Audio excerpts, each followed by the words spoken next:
भूर्भुवस्सुवः तत्सवितुर्वरेण्यं भर्गो देवस्य धीमहि धियो यो न प्रचोदयात्। आप सभी सुधीजनों को प्यारा उत्तराखंड समाचार सेवा में स्वागत है, नमन है। आज एक गंभीर विषय पे हम इस चर्चा में आपका साथ चाहते हैं।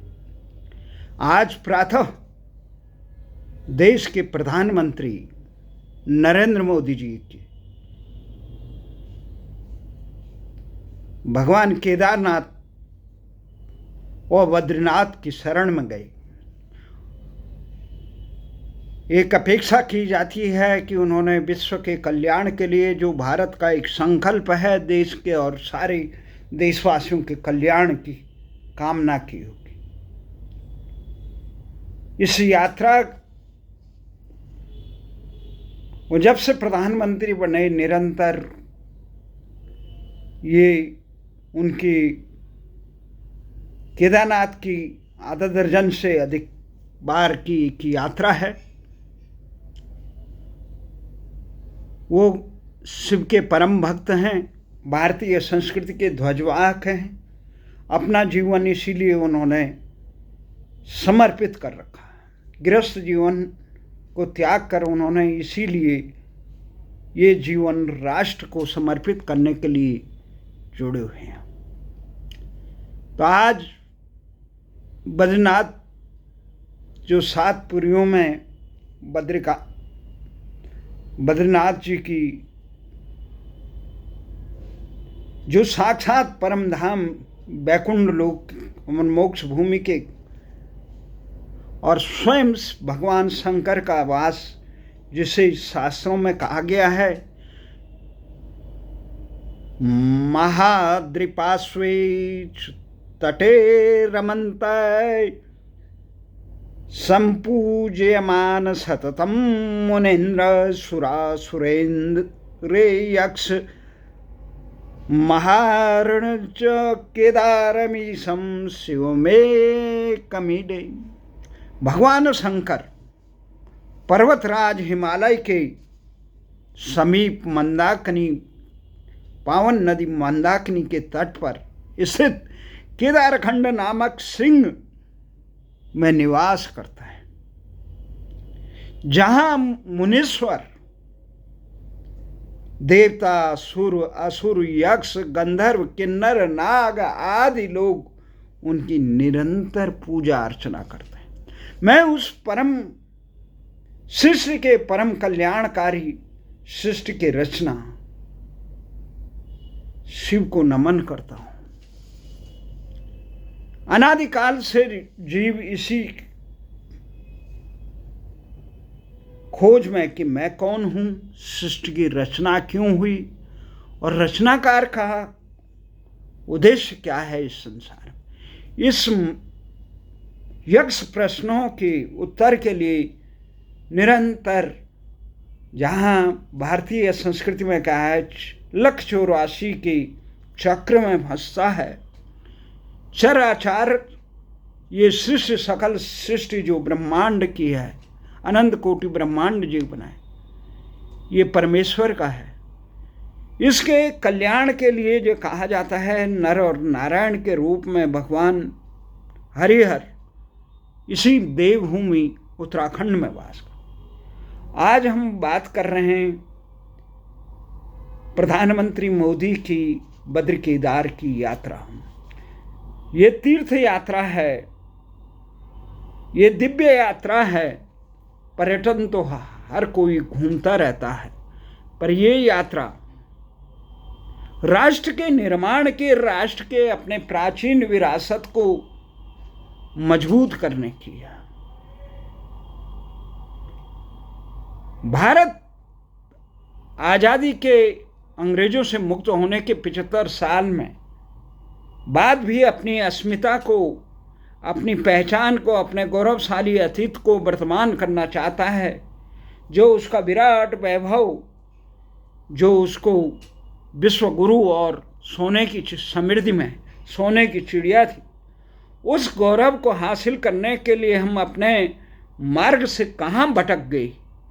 ये शताब्दियों का जो गुलामी का दंश भारत ने झेला, उसके बाद पतन के दिन प्रतिदिन पतन के गर्त में जो भारतीय गिरे, उसका मूल कारण क्या रहा?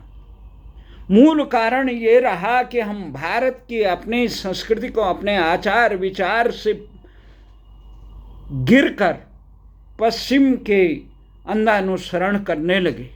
और पश्चिम की जो संस्कृति रही है अभी तक, उसके द्योतक, चाहे पहले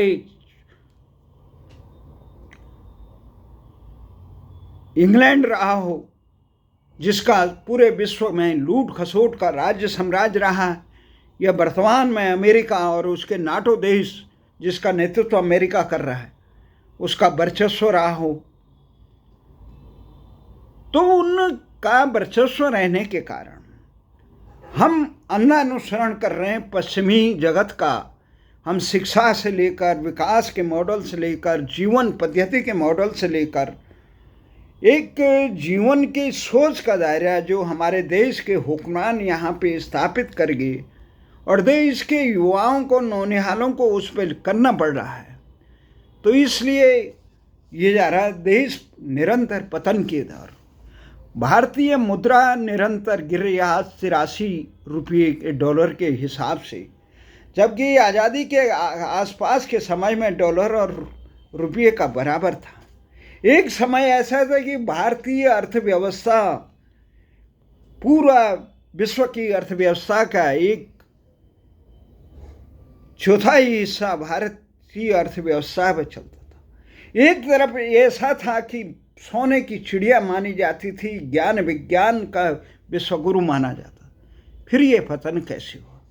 इसका पतन का मुख्य कारण ये रहा, हम भारतीय संस्कृति के उन महान प्राण तत्वों को खो गए जिसके कारण भारत महान रहा, जो सबके कल्याण, जो हमारा संकल्प रहा, सर्वे भवन्तु सुखिनः सर्वे सन्तु निरामया सर्वभद्राणि पश्यन्तु मा कश्चित् दुःखभाग् भवेत्। ये संकल्प संसार में किसी सभ्यता, चाहे लोकशाही की बात करने वाले अमेरिका का हो, चाहे साम्यवाद की बात करने वाले चीन रूस का हो, चाहे अन्य संप्रदाय की बात करने वाले ईसा और मूसा जी के ध्वजवाहकों का रहा हो, ये संकल्प किसी का नहीं है। सर्वे भवन्तु सुखिनः सर्वे सन्तु निरामया। इस चीज से बिछुड़ने के बाद भारत पतन के गर्त में गिर गया।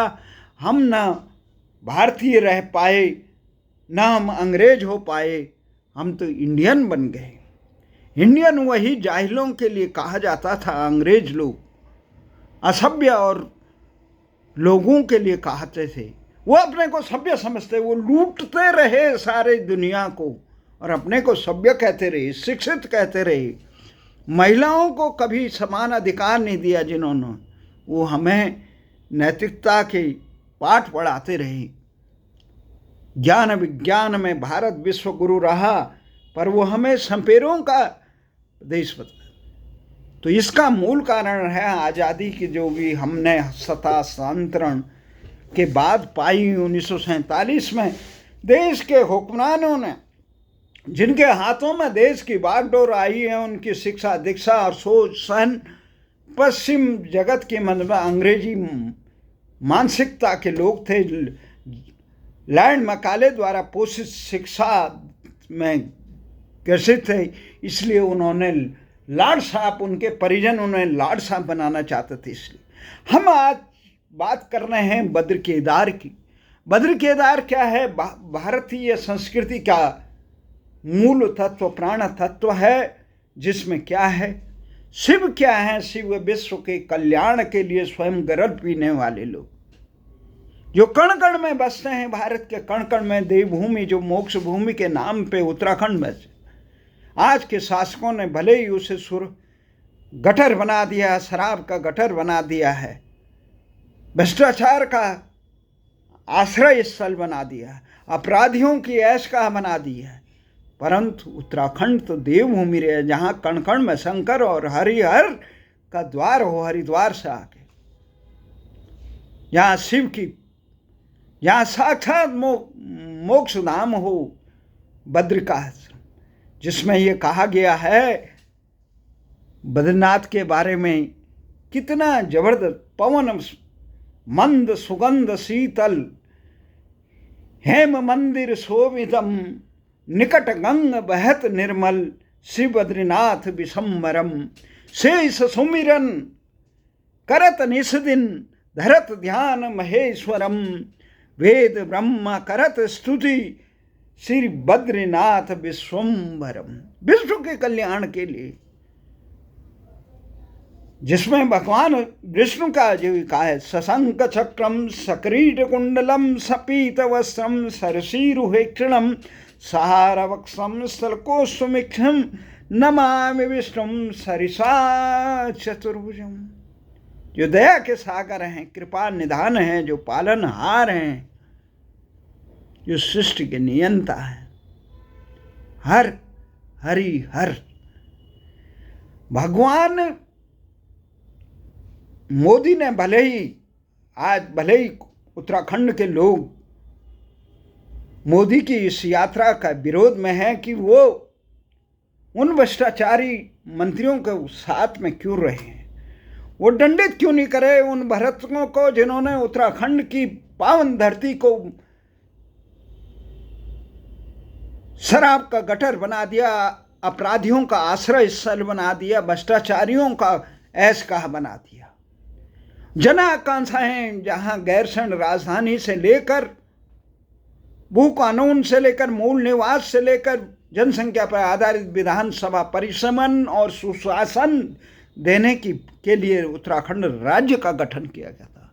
भारतीय संस्कृति की उद्गम स्थली उत्तराखंड को एक आदर्श राज्य बनाकर हम पूरे विश्व में भारतीय संस्कृति का डंका बजाना चाहते थे, उसका एक मॉडल बनाना चाहते थे, एक आदर्श प्रेरणा का स्रोत बनाना चाहते, परंतु राजनीतिक लोगों ने अपनी अंध दिशाहीनता और सत्ता लुलुपता के कारण उत्तराखंड को पथभ्रष्ट कर दिया। आज एक तरफ जब देखते हैं कि मोदी जी ने हमें कहा कि डबल इंजन की सरकार आएगी, डबल इंजन के उत्तराखंड में भी भारतीय जनता पार्टी का राज होगा, केंद्र में भी हो, तो हमें आशा था कि भ्रष्टाचारियों को दूर सत्ता में कहीं स्थान नहीं मिलेगा। परंतु बेशर्मी की बात यह है कि जिन लोगों को चिन्हित भी किया गया, पहले तो भ्रष्टाचारियों को बचाने का काम किया वहाँ की धामी सरकार और वहाँ की विधानसभा अध्यक्ष ने 22 साल से अंधेरगर्दी हो रखी, मुख्यमंत्रियों से लेकर विधानसभा अध्यक्षों ने अंधेरगर्दी की, और आपने अपनी सुविधा से चुन लिया केवल 6 साल 2016 से 21 तक के लिए विधानसभा में जो बंदर बांट हो गई सरकारी नौकरियों की, उसका किया, पर गुनाहगारों को सजा नहीं मिली। गुनाहगार जिन लोगों ने नियमों को दरकिनारे किया वो भी मंत्रिमंडल में हैं, गुनाहगारों को सजा होनी चाहिए थी। मोदी जी इस प्रकार से अयम निज परो वेति गणनाम लघुचेतसाम उदार चरित्रा नाम वसुदेव कुटुंबकम। आपने महान काम किया भारत की सेवा करने के लिए, आपने वैराग्य ले लिया था, पर भारतीय संस्कृति का मूल तत्व है सभी प्राणी मात्रों की कल्याण के लिए जीवन को समर्पित करो, अपनी मुक्ति के लिए नहीं। रामकृष्ण परमहंस ने विवेकानंद जी को कहा था कि तुम्हारी मुक्ति तब तक बंधक है जब तुम जीव मात्र के कल्याण के लिए भारतीय संस्कृति का प्रचार विश्व में न करो, इसे विश्वमय बनाओ, क्योंकि जब विश्वमय ज्ञान का रहेगा, शिक्षित रहेगा, दीक्षित रहेगा, तभी इस प्रकार के धर्म के नाम पे मार काट, हिंसा, राग, द्वेष, लूट खसोट नहीं होगी। रामकृष्ण परमहंस जी जिस काली के साक्षात भक्त थे, उन्होंने अपने प्रिय शिष्य भी नरेंद्र को जो बाद में विवेकानंद के नाम से आगे विश्वविख्यात हुई, उनको कहा अपनी मुक्ति के लिए नहीं, तुम्हें जगत की मुक्ति का राह दिखाने के लिए मैं तुम्हारे इंतजार कर रहा था, तुम कहाँ भटक रहे थे। तो पश्चिमी शिक्षा से दीक्षित नरेंद्र स्वयं को बहुत विद्वान समझते थे, परंतु रामकृष्ण जिनको वो अनपढ़ समझते थे, कम पढ़ा लिखा समझते थे, उनसे मिलने के लिए तैयार नहीं थे। उनके बंधुओं ने जब कहा कि आप अगर आध्यात्म को खुद को जानना चाहते हो तो दक्षिणेश्वर में रामकृष्ण से मिलो। तो रामकृष्ण से मिलकर रामकृष्ण ने देखते ही कहा, परमहंस जी ने, तुम कहाँ थे, मैं कब से तुम्हें देख रहा था। जैसे ही रामकृष्ण ने नरेंद्र को स्पर्श किया, वो एक समाधिस्थ हो गए, वो उनकी चेतना जागृत हो गई, वो अलौकिक आनंद से समाहित हो गई। पर वो परेशान हो गई कि एक अनजान आदमी मेरे लिए इतना क्यों कर रहा। जब वो उस गूढ़ रहस्य को समझ पाए तो रामकृष्ण जी परमहंस जी ने उन्हें विश्व में विवेकानंद बनाया। आज नरेंद्र के नाम से ही दामोदर मोदी जी, भारत के प्रधानमंत्री, जो बनना चाहते थे ऋषि मुनियों की तरह तप करके अपने इस अनंत यात्रा में चलना चाहते, हिमालय में केदार की शरण में आ चुके थे। भगवान शिव की ऐसी कृपा हुई, वो देश के ध्वजवाहक बन गए, देश को राह दिखाने के लिए, अपनी मुक्ति के लिए काम, सबके कल्याण के लिए। तो उन्होंने ये देखा कि भारतीय संस्कृति, भारत की दिशा पथभ्रष्ट हो गई है। राजनीति की दिशा, यहाँ पर कहा गया है कि धर्मनिरपेक्ष, धर्म का अर्थ और रिलीजन का अर्थ एक ही मान के ये पथभ्रष्ट कर दिया। जो भारत धर्म से अलग नहीं था। दया धर्म का मूल है, पाप मूल अभिमान। जब दया ही नहीं रहेगी, कसाई खाने इस देश में खुलेंगे तो कहाँ भारतीय संस्कृति बचेगी। गो द्विज हितकारी, गाय, किसी भी निर्दोष प्राणी की हत्या करने वाला व्यक्ति अधम अत्याचारी होता है। सृष्टि में, सारे सृष्टि में जीवों को जीवन देने का काम परमात्मा ने किया, और जब तक तुम्हारे जीवन पर कोई संकट नहीं बनता है, तुम उसका वध करते हो केवल 2 पैसे के लिए, 2 टके के लिए। तो भारतीय जो अहिंसा परमो धर्म की बात करने वाले, बुद्ध को अपना आदर्श मानने वाले, दया धर्म का मूल की बात करने वाले, और यहाँ पे कसाई खाने की इजाजत दे देश में, ये नहीं हो सकता। तो मोदी जी ने बहुत अच्छा किया कि भारतीय राजनीति का, भारत की मूल आत्मा को राह दिखाने का काम किया कि वो राह रही भारतीय संस्कृति को अमृत पान करने की, बद्र केदार धाम में शरण में जाने की। पर सरकारों ने भ्रष्टाचार के, बद्र केदार में आपदा आई, और आपदा में तो दया में लोग अपना सर्वस्व बलिदान कर देते हैं, अपने मुंह का निवाला भी देते हैं। परंतु ये ऐसा तंत्र बना है लूट खसोट का, उसमें भी लूट खसोट कर रहे थे। और उसके बाद उत्तराखंड के लोगों ने अपने सादत से बनाए, तो उसमें भी अंधे बांटे रेवड़ी अपने अपने दे। उन गुनाहगारों को मंत्रिमंडल से अलग करना चाहिए था मोदी जी। भ्रष्टाचारियों को कहीं संरक्षण नहीं होना चाहिए था। उत्तराखंड के लोग इसमें हैं। और ये अंकिता भंडारी का जिस प्रकार से निर्मम हत्या की गई, मारा गया, वो आपकी पार्टी का एक पदाधिकारी रहा जिसका बेटा इस प्रकार के कुकृत्यों में लिप्त रहा। तो इस प्रकार के लोगों को ज़्यादा दंडित होना चाहिए था। पार्टी से निष्कासित करना कोई वो दंड नहीं है ना। आपकी पार्टी, उन्हें पुलिस रिमांड पर CBI की तक के जांच की मांग आपकी पार्टी ने, जब लोगों ने धिक्कारा तो तब उसके बाद आपके मुख्यमंत्री जो बनाए हुए, जनता द्वारा ठुकराए हुए और जिनको राज्य गठन की जन आकांक्षाओं का बोध तक नहीं है, उनका गैरसैंण का नाम लेने तक के लिए कतराते हैं, कितना दुराग्रह भरा हुआ है। हम भारतीय संस्कृति का परचम पूरे विश्व में लहराने के लिए गैरसैंण बनाना चाहते थे, लोकशाही का।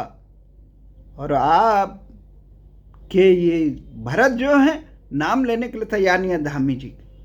मुजफ्फरनगर कांड के अभियुक्तों को संरक्षण देने वाले गुनाहगारों को सजा देने का काम तक नहीं किया गया।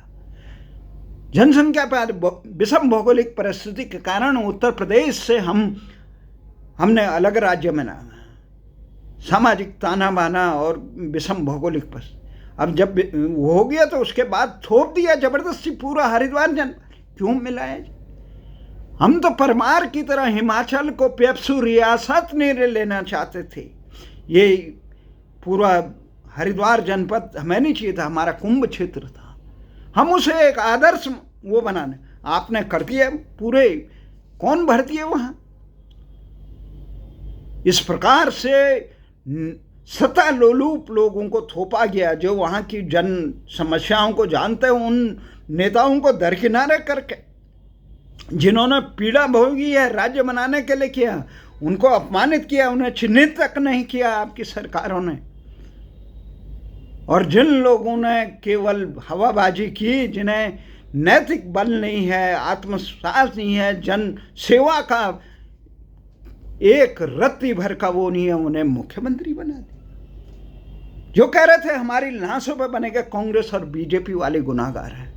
हमें आशा है कि डबल इंजन की सरकार के नाम पे आपने जो जनादेश आपको दिया था मोदी जी, आपने सब भारतीय संस्कृति और भारत को मजबूत बनाने के लिए, पर लेकिन ये जितने भी उत्तराखंड के नेता बने हुए हैं, इनमें इतना नैतिक बल नहीं है उत्तराखंड के हितों के लिए, जनहितों के लिए, राष्ट्र हितों के लिए आवाज उठा सके।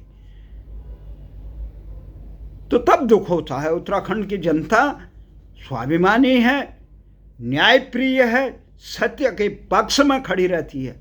आपका हम स्वागत करते हैं, परंतु आपका भी दायित्व है लोक सेवक बनने के साथ आप भ्रष्टाचारियों को दूर करिए।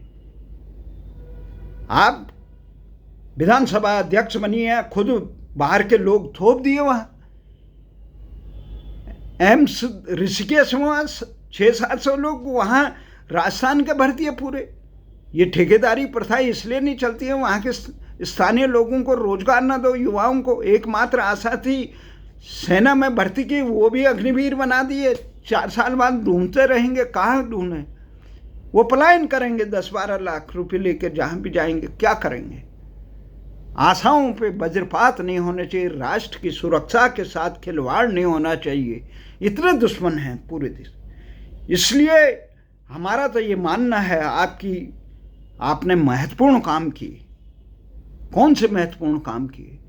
कश्मीर में जो अलगाववादी धारा थी 370 और 35, ये उसको हटाने का काम किया।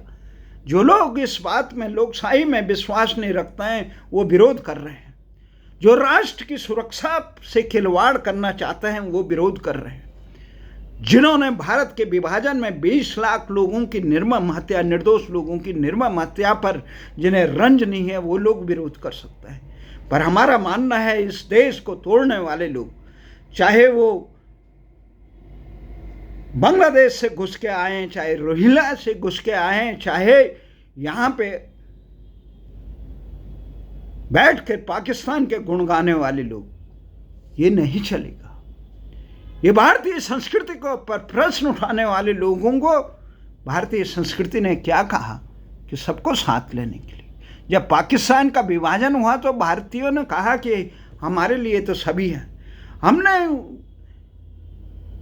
यहाँ पर यहूदियों से लेकर यहूदियों का सारे संसार में कत्लेआम हो रहा था, भारतीयों ने शरण दी। कौन थे वो भारतीय जो भारतीय संस्कृति को मारना चाहते थे? जिनको ईरान से भगा दिया गया, उनको हमने यहाँ शरण दी। उन्होंने कभी इस देश के खिलाफ नहीं बोले, परम जो जिन्ना के टाइप के लोग हैं, जो उसकी मानसिकता के लोग हैं, जो कह रहे हैं हंस के लिया पाकिस्तान, लड़के लेंगे हिंदुस्तान, कैसे नहीं करेंगे। आप भारतीय संस्कृति पर विश्वास करिए, आपको विकास के अवसरों में कोई भेदभाव नहीं होगा। आपको समानता का अधिकार। भारतीय एकमात्र संसार में देश है जहां अल्पसंख्यकों को विशेषाधिकार और बहुसंख्यकों को अपने संस्कृति से जुड़ने तक का अधिकार शिक्षा संस्थानों में नहीं है। तो हमारा तो ये मानना है कि बद्र केदार की जो पावन धरती पे आज मोदी गए, वो देश के लिए बहुत श्रेष्ठ काम है। जब तक भारतीय संस्कृति से देश की राजनीति नहीं जुड़ेगी, देश की आत्मा को छोड़कर देश का शव बनाने वाले लोग भारत को पाकिस्तान में तब्दील कर देंगे, बांग्लादेश में तब्दील कर देंगे, लंका में तब्दील कर देंगे। भारतीय संस्कृति जब तक मजबूत रहेगी तभी देश में लोकशाही रहेगी, नहीं तो बांग्लादेश और पाकिस्तान में लोकशाही कहाँ है। तो इसलिए हमारा ये मानना है। और ये जो कह रहे हैं धार्मिक स्थानों के राजनीति नहीं, ये हमारे आस्था का केंद्र है। जैसे हमारे काशी, मथुरा,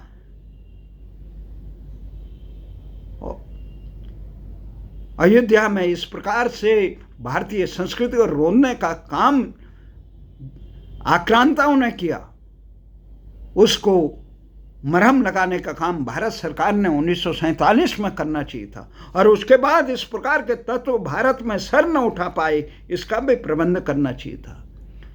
तो ये तमाम चीज़ें हैं, परंतु ये है इसके साथ देश के राजनेता मोदी जी ने बहुत अच्छे काम किए कि अयोध्या में इस प्रकार का न्यायिक सक्रियता बढ़ाई, जिससे सर्वोच्च न्यायालय ने आक्रांताओं द्वारा रौंदी गई जगह को भारतीय समाज को दिया। तो ये तमाम चीज़ें हैं। और भी जो भी इस प्रकार से कलंक लगे उन्हें मिटना। अभी भारत की भाषा और नाम भी लेना है। ये भला है कि उन्होंने इस साल भारतीय भाषाओं में, कुछ भाषाओं में चिकित्सा शिक्षा शुरू की है, परंतु जब तक रोजगार से भारतीय भाषाओं को नहीं जोड़ा जाएगा, अंग्रेजी का वर्चस्व नहीं हटाया जाएगा, उसका गुलामी के बेड़ियां नहीं हटाई जाएगी, तब भारत नहीं होगा। तब तक भारत का स्वाभिमान आज़ाद नहीं होगा, तब तक भारत में लोकशाही स्थापित नहीं होगी, तब तक भारत विश्वगुरु नहीं बन सकता है, तब तक भारत में की प्रतिभाएं, नौनिहालों को भारत की प्रतिभाओं से दूर रखा जाएगा, संस्कृति से दूर। इसलिए संस्कृति को बचाने के लिए, देश को बचाने के लिए भारतीय भाषाओं में रोजगार, शिक्षा, न्याय और शासन होना जरूरी है। अंग्रेज गए, अंग्रेजी जाए, भारतीय भाषा राज चलाए। गांधी ने भी कहा किसी भी व्यक्ति का अंध अनुसरण करना मानवीयता और उसके खिलाफ है। जिसने जो कुछ कहा, हमारी संस्कृति कहती है सार सार को गए लिए थोता दे उड़ाए। हर एक व्यक्ति में कुछ अच्छाइयाँ होती है, कुछ बुराइयाँ होती है। जो अच्छाइयाँ, उस गुणों को ग्रहण करो, पर अंधा अनुसरण मत करो। जो दिमाग, जो विवेक, तत्कालीन वर्तमान परिस्थितियों के अनुसार जो चीज़ उचित है उसका अनुसरण करो। पर अंध अनुसरण करने से राष्ट्र का पतन होता है, मानवता का पतन होता है, न्याय का गला घोंटता है। इसलिए हमारा मानना है और हमारे बच्चे हैं, आज विश्व चारों तरफ से परमाणु युद्ध के कगार पे है। भारत के जिस प्रकार से चीन और पाकिस्तान गठजोड़ करके भारत के खिलाफ एक षड्यंत्र रच रहे हैं, वही नाटो और अमेरिका भी भारत के खिलाफ इतना षड्यंत्र रच रहा है। भारत सरकार सजग हो सकती है, परंतु इतने बड़े षड्यंत्रों के बीच में घिरने के बाद भी कई प्रकार से विसंगतियां पैदा हो सकती। तो देश के नागरिकों को असंतोष इस देश में न फैले। राजा का पहला धर्म होता है कि सुशासन दे, भ्रष्टाचार पे अंकुश लगाए। भ्रष्टाचारी चाहे भारतीय जनता पार्टी के हो या कांग्रेस के हो, सबको सूली पे लटकाना चाहिए। ये नहीं है कि कोई काल नेमी यहाँ जेलेंस्की बनाने के लिए अमेरिका यहाँ पे भेजे और आप केवल कहो सीबीआई के दर पे आए। उनको साम दाम दंड भेद से राष्ट्रद्रोहियों को, जो देश को रोनना चाहते हैं, देश पे काबिज होना चाहते हैं, देश की शांति भंग करना चाहते हैं, भ्रष्टाचारियों को किसी भी कीमत पे बर्दाश्त नहीं करना चाहिए। हमें ये आशा है भ्रष्टाचारी किसी भी दल का हो, उसको खड़े होने की इज्जत हमारी विधानसभा, लोकसभा, हमारा भाग्य विधाता नहीं होना चाहिए। न्यायपालिका इस प्रकार से हो। 2014 में से एक बलात्कारियों को, यहाँ पे किरण नेगी के बलात्कारियों को ये दिल्ली उच्च न्यायालय ने फांसी की सजा दे दी है। सर्वोच्च न्यायालय के पास आज भी समय नहीं है उन्हें फांसी देने का। उसके पीछे के हिस्से ने, जो गरीब आदमी है उसकी सुनवाई नहीं होती क्या? इस प्रकार न्याय व्यवस्था जवाबदेही हो न्यायाधीशों की भी प्रत्येक राष्ट्र के लिए है। राष्ट्र का तंत्र समय पर न्याय न होना भी एक अन्याय का प्रतीक होता है। ये तमाम चीज़ें हैं। आज अंकिता भंडारी का इस प्रकार से उत्तराखंड में जो ग्रहण लगा है भारतीय जनता पार्टी के नेताओं द्वारा, उसको बचाने का काम किया जा रहा है। जो भ्रष्टाचारियों को, जो अंधेरगर्दी बंदर बांट को हम विधानसभा में विधानसभा अध्यक्ष और मुख्यमंत्रियों ने की, उन पर अंकुश कौन लगाएगा? न्यायपालिका में जिस प्रकार से उत्तराखंड में काम हो रहा है, नियुक्तियां हो रही है, उसको पारदर्शी कौन बनाएगा? ये तमाम चीज़ें हैं। इन चीज़ों के लिए मोदी जी आपसे अपेक्षा है, क्योंकि आपने, आपकी पार्टी ने जनादेश आपके नाम से मांगा है। आप हिमाचल में भी बोलते हैं कि हम उत्तराखंड में डबल इंजन की सरकार ने बहुत विकास कर दिए। विकास के लिए न अंग्रेज़ों के खिलाफ देश ने आज़ादी की लड़ाई लड़ी। अंग्रेज भी बहुत कर रहे थे, कल कारखाने से लेकर जहाज चला रहे थे, रेलगाड़ियाँ चला रहे थे, औद्योगिक कारखाने खोल लिए थे, बसें खोल ली थी, परंतु अपने स्वाभिमान की रक्षा, आन बान और भारतीय संस्कृति की रक्षा के लिए अंग्रेजों को भगाया गया इस देश से। विदेशी आक्रांताओं के उखाड़े गए। यहाँ कितने सुरमाओं ने, भारत के सपूतों ने अपना बलिदान देने, महाराणा प्रताप से लेकर वीर भगत सिंह से लेकर नेताजी सुभाष चंद्र बोस, चंद्रशेखर आजाद, सीमांत गांधी, तमाम कितने लोग हैं, खान अब्दुल खान, कलाम जैसे शासक। पर इस देश में शिक्षा, चिकित्सा, रोजगार, न्याय, शासन आम जनता के लिए भी मिले। ये केवल लूटने के अड्डे न बने।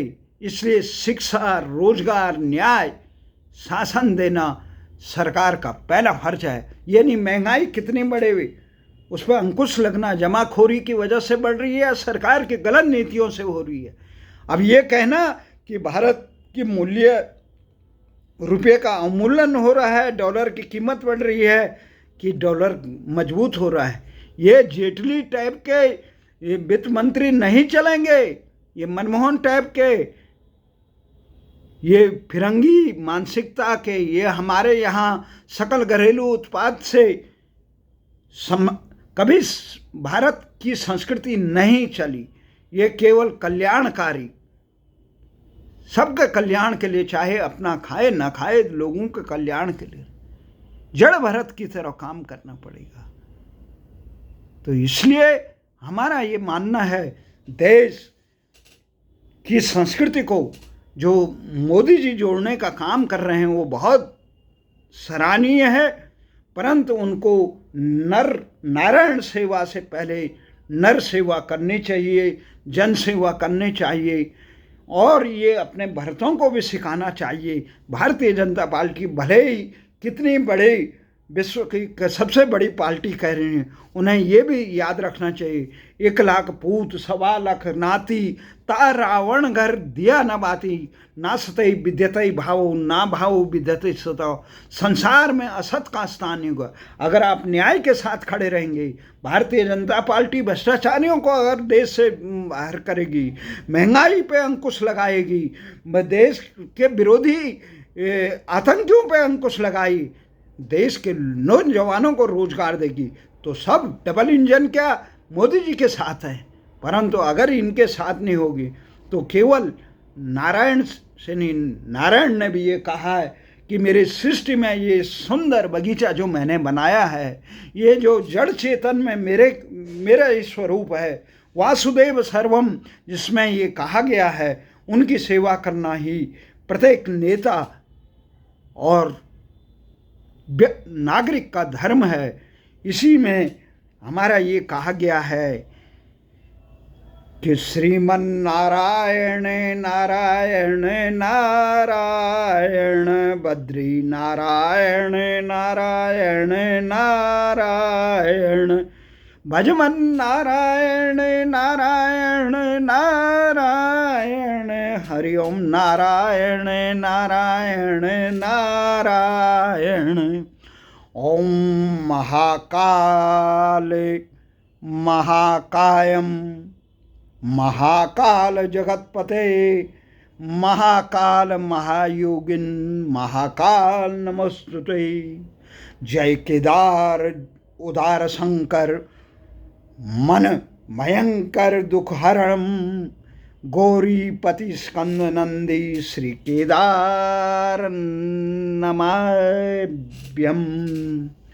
नागेंद्र हाराय त्रिलोचनाय, भस्मांगरागाय महेश्वराय, नित्याय शुद्धाय दिगंबराय, तस्मै नकाराय नमः शिवाय। हरिहर के इस पावन धाम में आज जो संदेश मोदी जी ने दिया, हमें यही कहना है, नर और हरि और हर की पूजा और दर्शन से भारतीय संस्कृति जुड़ेगी, तभी महान बनेगा। इसके लिए नर सेवा, सभी जीव के कल्याण के लिए जो हमारा संकल्प है, सर्वे भवन्तु सुखिनः, सर्वे सन्तु निरामया, सर्वभद्राणि पश्यन्तु मा कश्चित् दुःखभाग् भवेत्। उत्तराखंड सृष्टि के कल्याण के लिए एक धाम है, इसलिए वहाँ इस प्रकार के नेताओं से मोदी जी मुक्ति दे, जो पदलोलूप हों, जो जन सेवा और जन आकांक्षाओं की पूर्ति करने के लिए डर रहे हों, जिनमें जन सेवा का कहीं भाव न हो, जो केवल आपके नाम पर उत्तराखंड में रोटियां तोड़ रहे हैं, ऐसे नेताओं की नहीं।